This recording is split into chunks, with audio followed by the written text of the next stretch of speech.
آداب ناظرین، J B T V news میں آپ کا خیر مقدم ہے۔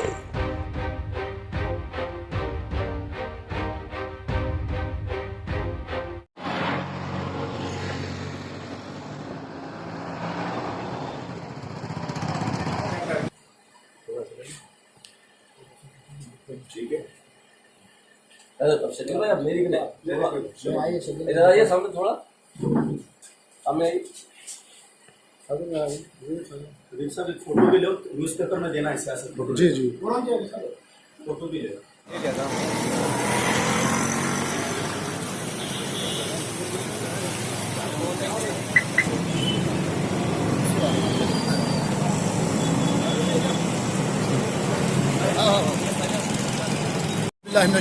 بسم اللہ الرحمن الرحیم، السلام علیکم ورحمۃ اللہ وبرکاتہ۔ ہمارا مقصد یہ ہے کہ سور کا بچہ جو ہے ہمارے قرآن اور ہمارے دین کے معاملے میں جو دخل دے رہا، کہ سور کے بچے کو جو ہے نا ہندوستان حکومت جو ہے نا اس کو پھانسی دینا چاہیے، لیکن پھانسی کا جو قانون نہیں ہے تو اس کو جو ہے نا زیادہ سے زیادہ جو ہے نا چالان کرنا چاہیے۔ ہم سارے مسلمانوں کا جو ہے نا انہیں دل توڑا ہے، اس کو جو ہے نا سور کے بچے کو معاف کرنے کے قابل نہیں ہے۔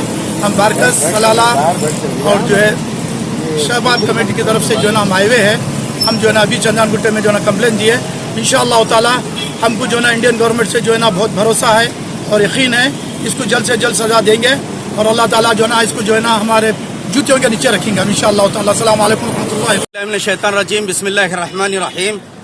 آج بارکس اور سلالہ کی طرف سے جو ہے وسیم رضوی بدکار اور بدمزاج کے خلاف جو ہے ہم لوگ ایک ریلی کے طور پر وہاں سے نکلے، جامع مسجد بارکس سے ہوتے ہوئے ہم لوگ چندرائن گٹا پی ایس میں پہنچے اور وہاں پر جو ہے اس کے خلاف ایف آئی آر درج کرائے ہیں، اور ہمارا مطالبہ یہ ہے اس کو نہ کہ گرفتار کریں۔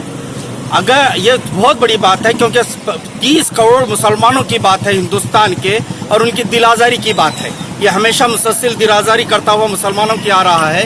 یہ جو کردار ادا کر رہا ہے یہ معافی کے قابل نہیں ہے، اس کو تو سیدھا سیدھا پھانسی ہونا چاہیے۔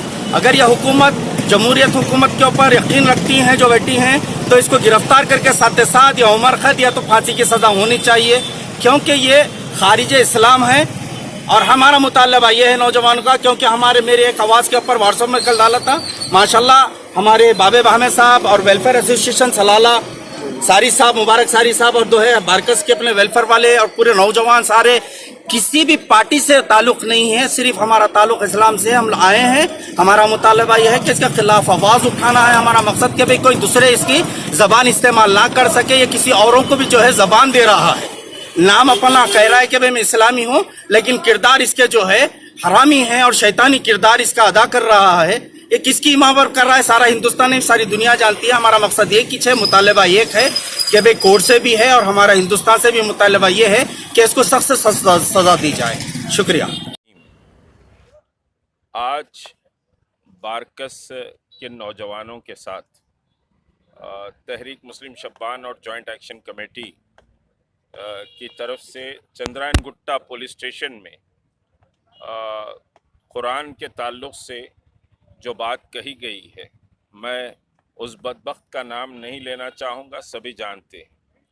تو بہرحال مسئلہ قرآن کا ہے تو یہ بہت انتہائی اہم مسئلہ ہے، اور ہم کو پوری امید ہے کہ سپریم کورٹ نہ صرف اس پی آئی ایل کو خارج کرے گا، بلکہ ایک سمجھیے کہ بڑی پینالٹی بھی اس کے اوپر لگائی جائے گی۔ اور اگر سپریم کورٹ سمجھیے کہ خارج نہیں کرتا ہے اور اس کی سنوائی شروع کرتا ہے تو یہ ملک کی جمہوریت کے لیے انتہائی بدبختانہ دن ہوگا، اور 20 کروڑ مسلمان اس مسئلے پر شدید جذبات اور احساسات رکھتے ہیں۔